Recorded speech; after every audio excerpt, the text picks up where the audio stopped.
Star Trek Picard Season 1. This will be the full spoiler review. There is a review up on my blog, soundedbettermyhead.com. There's really no legit spoilers in there. It's pretty short and to the point. You could read that if you want to. I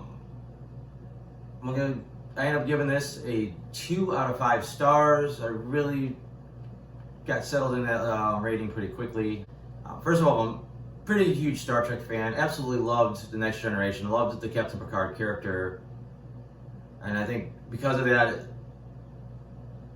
my feelings in the show get pretty mixed. I keep going back and wondering if Picard wasn't on the show and it was a brand new cast of characters, would I have liked it more or less? Because I think the stuff that he brings to the show that elevates it, and then having him on there and having certain expectations, I think kind of pulls the show back down a little bit. The plot itself, I said in my other review, the concept's solid. You know, basically Picard's got to protect this girl. It turns out she's some type of android, and she was created from Data's memories somewhat, and so basically a part of Data lives on in this girl, and Picard feels he needs to protect her. And it kind of unravels from there. I mean, a big chunk of the show is him trying to find this girl, but it takes 3 or 4 episodes for them to even get off of Earth, and him trying to recruit people to help him and get people to believe him. They introduce another version of this girl who's basically her twin sister, and she seems pretty cool. She's got these badass powers. She's a good fighter. She's super fast, super strong, and then they blow her up like the first episode, and we have to deal with the twin the rest of the time out. I think one thing that hurts is that we see what the twin's doing since the first episode, so we know she's at, and we know where the characters got to get to, so it's a little bit more frustrating when they're in this kind of wild goose chase going from here to here to here to figure out where to go, and it's like, well, we already know where they got to go. Just, you guys pick up the pace. It took forever to get off Earth. Now you're running around places you really don't need to go. Look like you would pick up at least when they find Bruce Maddox, and then he gets killed off like immediately, so he doesn't add anything else to the show. And then same thing with Soji and her side of the story. It's like, this feels like a lot of it's just kind of dragging his feet until Picard could show up and she could kick her story into high gear, you know, when she realizes that she's an android and she gets her like enhanced abilities. But in the meantime, we get this mediocre love story where this Romulans spy is trying to, you know, influence her, and she kind of doesn't trust him, and we already know not to trust him because we know he's a spy. I mean, yeah, it seems like he has some kind of feelings for her, which is silly because he barely knows her. They just meet, they hook up like almost immediately, and the whole thing is kind of mediocre. As far as the characters in general, obviously Picard's a great character. Patrick Stewart, his acting is always top notch. His acting in the show is solid, but Patrick Stewart's always above and beyond a lot of other people. But it sucks kind of seeing the shell of a man that Picard kind of is. Like, he's been depressed and kind of annihilation for decades. The actor himself, you know, Patrick Stewart is a lot older now. He's off his game the whole time. The rest of the crew, first of all, they're all broken too. They all got their issues, and it seems like one way or another they're kind of like fighting against Picard, doing what he's got to do. And since Picard's a hero and you want to see Picard succeed, these guys holding him back make you not like them. Especially Rafi. Rafi hates him. She's pissed at him. And then as far as their backstories, like Captain Rios, you know, they hint at some big thing that happened to him in the past, and they briefly touch on it, and it just kind of conveniently ties into the main plot here somehow. Same thing with Rafi, like getting this whole weird thing where she has an estranged son and a grandchild on the way, and that's just kind of thrown in there, and then it ends quickly. And that story, her backstory, is also still kind of tied to this whole thing. We get Elnor, I believe is how they say it. Interesting character. He's basically really naive, but he's a badass assassin, which seems kind of silly that he's that naive because he's raised by these assassin nuns, kind of. So it seems like they would have kind of hardened him a little bit, but for some reason he's childlike still. But he's an awesome fighter. He comes in fairly late in the series. We get to see him in action a couple times. Then he gets separated from the team most of the rest of the season, so we don't get to see him a lot with the main crew. Then we get with Dr. Agnes. Starts off all kind of sweet and kind of sort of innocent, and then she takes this dark turn. She murders Maddox because she feels it's something she has to do. And she's all messed up in the head, and everyone hates her and wants to take her to prison for it once they find out. Then she suddenly decides, I don't want to kill robots anymore. I'm cool with them. They kind of hint that she was influenced by Commodore O a little bit, like kind of her mind was poisoned, but it's not really clearly defined enough. And then everything's fine in the end. She's like, all right, let's all go on an adventure together because no one cares anymore that I killed somebody. The episode we got with Riker and Troy was really good. Again, they're in a good place, but their story took a dark turn too, like everybody else's. But that was probably the best episode. That really felt like things were kind of gelling. Seeing Picard with like his crew basically, and then he has to leave them behind, and you start to lose that again.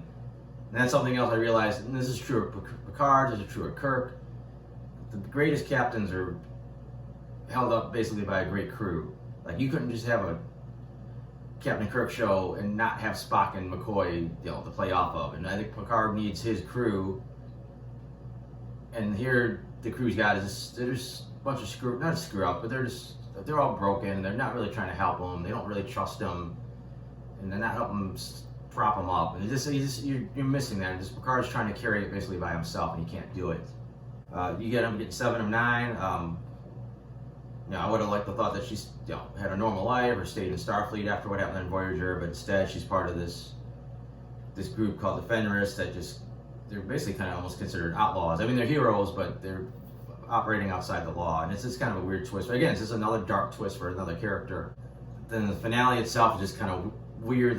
They find this whole planet with about a dozen or so androids similar to like Data and Soji and somewhere in between, and they're just boring. It's just like this stereotypical next generation utopia planet. Everyone's looking good, and they got the little loose-fitting, colorful clothes, and are just living their best lives. And we've just seen it so many damn times, and most of them don't even talk. And they just kind of standing there in the background.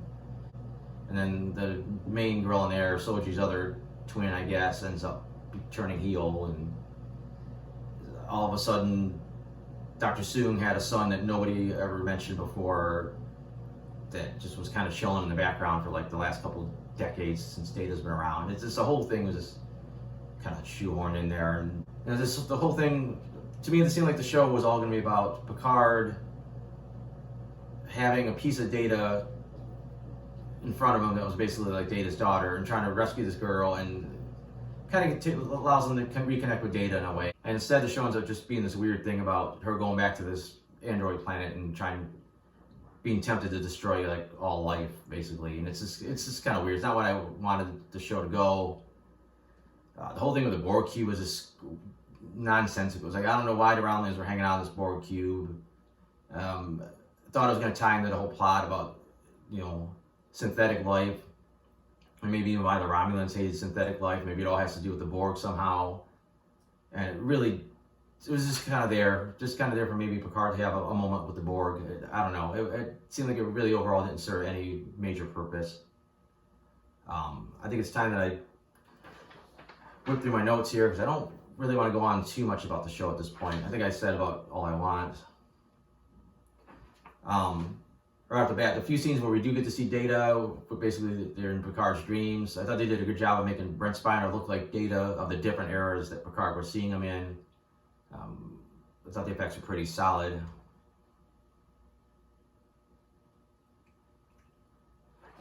There was a couple really sweet fight scenes early on and some a little bit later, but we end up ultimately not even having that any great action sequences.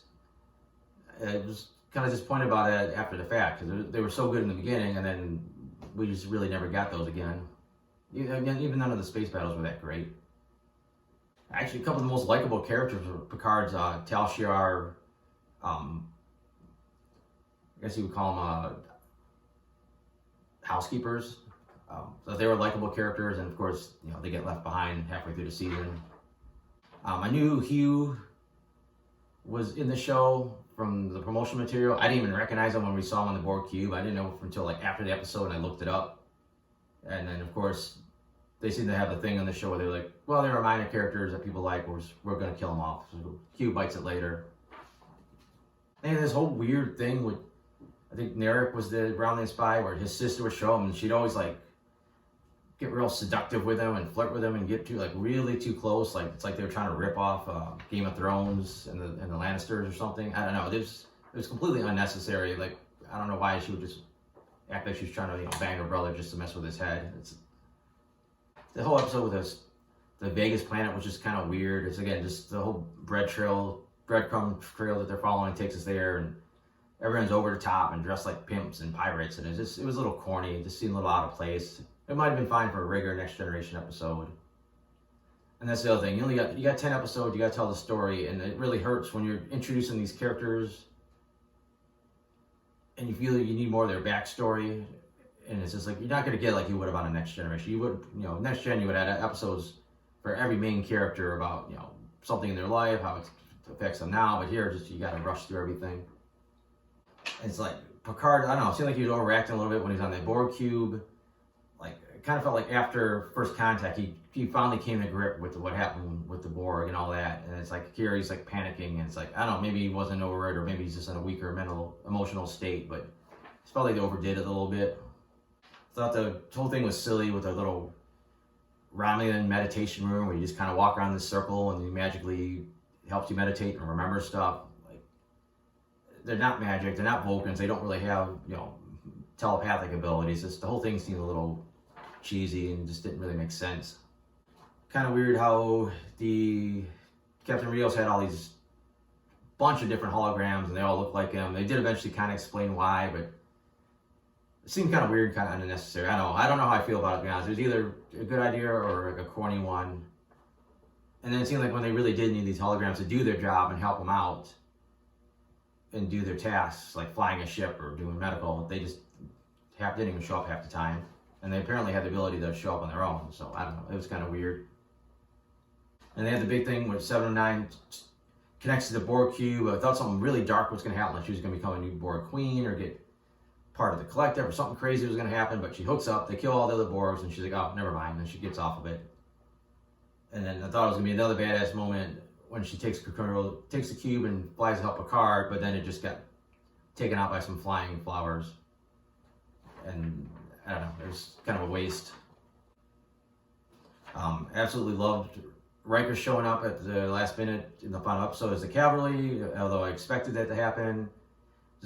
Really lazy to make every single Federation ship identical. Like, usually they dig up a bunch of old models and you have a bunch of different ships show up and that's how they do these big scenes, but instead they just reuse the exact same model like 100 times, and that was lazy.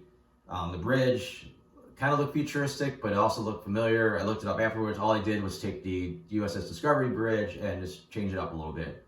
So basically the best ship in the Federation in this show is essentially got the same bridge as a ship from like 200 years ago. And I called it the previous episode. As soon as I seen that robotic body, I knew Picard was going to end up in that thing, and it's really no reason for it. He's physically supposed to be exactly the same as he was before, except he doesn't have the brain abnormality. So there's no point in killing him off, getting everybody sad, and then sticking them in a robot body. Maybe you could have somewhere the technology saved him. Maybe even you gave him a positronic brain, and that could have got him where he meets Data again. So it was a nice scene, but kind of sucked that they killed Data off again. The show hinted that Data's legacy was going to live on, and it doesn't. Apparently, it's not going to live on in his daughter the way we thought it was going to, and it's not going to live on in him because he's dead. And I don't know what's going to happen with his brother. There's no hints to what season 2 is going to have. It's just them heading off into space. That's really about all I got. I probably could go on forever about the show. Like I said, Star Trek's one of my passions, so I don't want to go on for the rest of my life talking about it, at least not on camera. But that's all I got. Thanks for watching. If you want, go to my blog, soundedbettermyhead.com. I got other reviews on there. I got my comic strip. Unfortunately, for everybody, we're dealing with this coronavirus thing right now. Most of the shows are going to be going on hiatus, so not going to be a lot to talk about. No movies coming out, so I'll still pump out my comic strip. So thanks for watching.